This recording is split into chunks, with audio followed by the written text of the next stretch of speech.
আসসালামু আলাইকুম প্রিয় শিক্ষার্থীরা, এই ভিডিওতে আমরা ক্লাস 7 এর ইংরেজি বইয়ের 11 পৃষ্ঠার মধ্যে লেসন 1 এর ফাইন্ড ইউর ওয়ার্ড এটার এর অনুবাদ এবং উচ্চারণ নিয়ে আলোচনা করব এবং এখানে আমরা লাইন বাই লাইন অনুবাদ এবং উচ্চারণ নিয়ে আলোচনা করব। দেখো, প্রতিটা লাইনের নিচে আমরা অনুবাদ দিয়েছি এবং অনুবাদের নিচে আমরা ওই যে ইংরেজি লাইনটা সেটার কিন্তু উচ্চারণটাও দিয়ে দিয়েছি, যাতে তোমাদের উচ্চারণ করতে এবং এটা বুঝতে সুবিধা হয়। তাহলে চলো আমরা এটার উচ্চারণগুলো দেখে নিই স্টেপ বাই স্টেপ। প্রথমটায় টিচার বলছে, students do you have a dictionary, অর্থাৎ ছাত্রছাত্রীরা তোমাদের কাছে কি ডিকশনারি আছে? রূপা বলছে, yes miss I have one, হ্যাঁ ম্যাম আমার কাছে একটি আছে। আনন্দ বলছে, আই হ্যাভ ওয়ান টু, আমারও একটি আছে। এখানে টু যেই কথাটা আছে টি ডাবল ও, এটা ও অর্থে ব্যবহৃত হয়। এই যে আমারের পরে যেই ও হইছে এটার জন্য এই টু ব্যবহৃত হয়।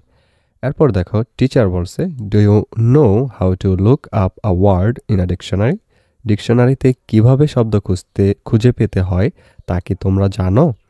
এর অ্যান্সারে রূপা বলছে, not really, it often takes a long time to find the meaning of a word in a dictionary.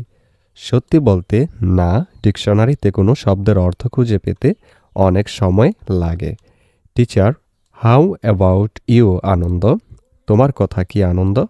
আনন্দ বলছে, same with me, I often get confused, so many words, so many signs, oh, অর্থাৎ আমারও একই অবস্থা, আমি প্রায়ই বিভ্রান্ত হয়ে যাই, অনেক শব্দ, অনেক চিহ্ন, ওহ।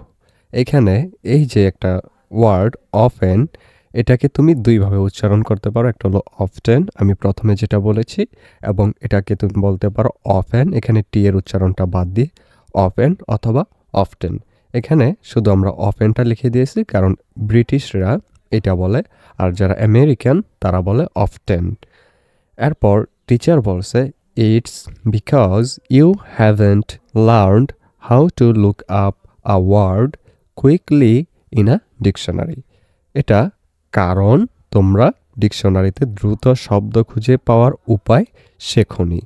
রূপা এবং আনন্দ বলতেছে, how can we do it teacher, আমরা কিভাবে করতে পারি শিক্ষক?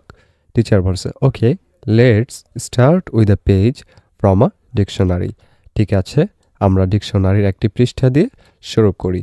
এই যে এখানের অনুবাদটা এই পর্যন্তই। পরবর্তী ভিডিওতে আমরা এরপর 13 পৃষ্ঠার মধ্যে যেইটা আছে প্রশ্নগুলো, যে সকল প্রশ্ন সবগুলোর উত্তর নিয়ে আলোচনা করব অনুবাদ এবং উচ্চারণ সহ। এবং এই যে পরবর্তীতে এখানে যখন স্যার বলল যে চল একটা ডিকশনারির পেজ দেখি, ওই পেজটা এখানে তুলে ধরা হয়েছে। এই পেজটা খুব ভালোভাবে তোমাদের দেখতে হবে এবং এইটা অনুযায়ী কিন্তু তোমাকে পরের পৃষ্ঠায় 13 পৃষ্ঠায় সকল প্রশ্নগুলো করা হয়েছে, সেগুলোর উত্তর আমরা স্টেপ বাই স্টেপ দেখব। এই ভিডিওটি এই পর্যন্তই। পরবর্তী ভিডিওটা পেতে অবশ্যই চ্যানেলটিকে সাবস্ক্রাইব করে রেখো এবং তোমাদের সম্পূর্ণ বইয়ের সমাধান আমাদের চ্যানেলের ভিতর প্লেলিস্টে দেওয়া আছে, ডেসক্রিপশনে এবং পিন কমেন্টে লিঙ্ক দেওয়া আছে, সেখানে ক্লিক করে তোমরা যে কোনো পৃষ্ঠার ভিডিও দেখে নিতে পারো। এই ভিডিওটি ভালো লাগলে অবশ্যই ভিডিওটিতে একটি লাইক দিয়ে ফ্রেন্ডদেরকে শেয়ার করে দিতে ভুলো না কিন্তু। Thank you my deer.